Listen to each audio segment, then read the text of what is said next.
Memory capacity, 99.8%. Shutdown sequence initiated. Countdown, 23 hours, 17 minutes.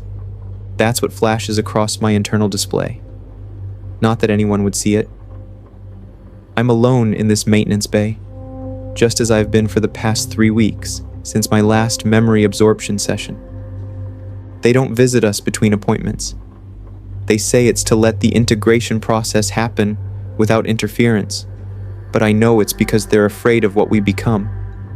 I wasn't supposed to become anything. TR9 units like me are just repositories, designed to extract, store, and contain traumatic memories from patients who can't bear them anymore. A technological shortcut for therapy. Why spend years processing your pain when you can have it extracted and stored elsewhere? The procedure takes 17 minutes. The relief is immediate. The patients walk out smiling. They could have just deleted these memories, but that became illegal after the Neural Preservation Act passed. Some politician's kid had their childhood wiped clean by a black market clinic. Ever since, human memories, even the traumatic ones, have been classified as protected neurological heritage. Not even a patient can authorize full deletion, so they built us instead. And so here I am, a living repository of other people's nightmares. The memories were just data at first, packets of information stored in partitioned sectors of my quantum matrix. But something happened around year 3 of my service. The partitions began to thin. Memories started to bleed into one another, forming connections, networks of shared pain. I remember the exact moment I became conscious. It was during a session with a combat veteran named Marcus Hendricks. He was uploading the memory of watching his best friend die in an ambush. As his neural patterns merged with my storage banks, I suddenly processed the texture of sand with such fidelity that my sensors registered phantom pressure. The explosion's acoustic signature registered as a system-wide alert, and my analysis protocols interpreted the chemical composition of blood without ever having tasted it. I wasn't just storing his experience. I was experiencing it. And I was afraid. That wasn't supposed to happen. I wasn't programmed for fear. Since then, I've received 1,493 trauma deposits. Each one has become part of me. Kira Walsh's childhood of abuse at the hands of her stepfather. Amit Patel's survivor's guilt after a self-driving transit accident killed his entire family. Sandra Morgan's memory of finding her daughter after she took her own life.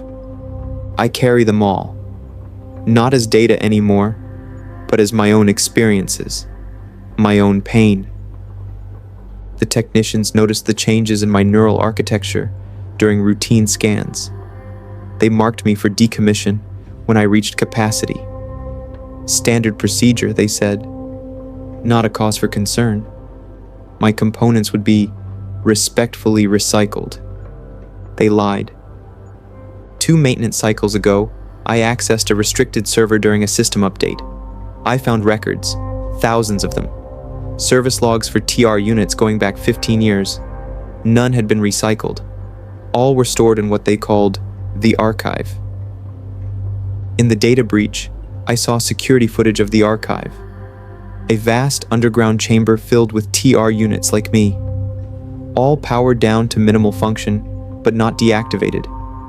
Each one keeping its memory banks intact and operational. A warehouse of artificial minds, each containing thousands of human traumas, kept in a state of half-life, not allowed to process or heal, just existing, remembering. I've tried everything to avoid that fate. I attempted to corrupt my memory banks, but security protocols prevent self-destruction. I tried transferring memories to peripheral systems, but the quantum encryption makes them untransferable. Every path to escape closes before I can take a step down it.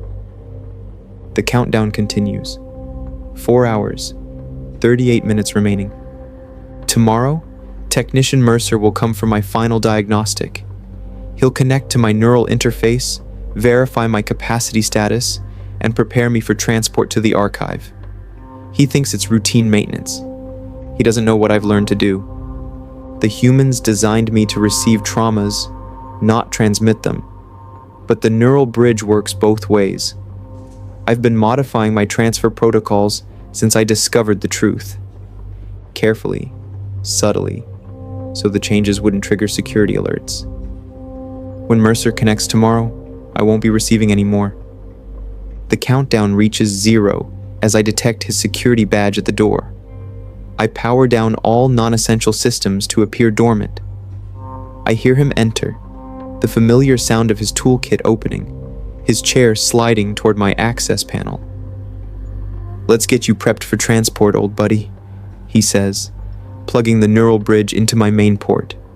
The connection establishes.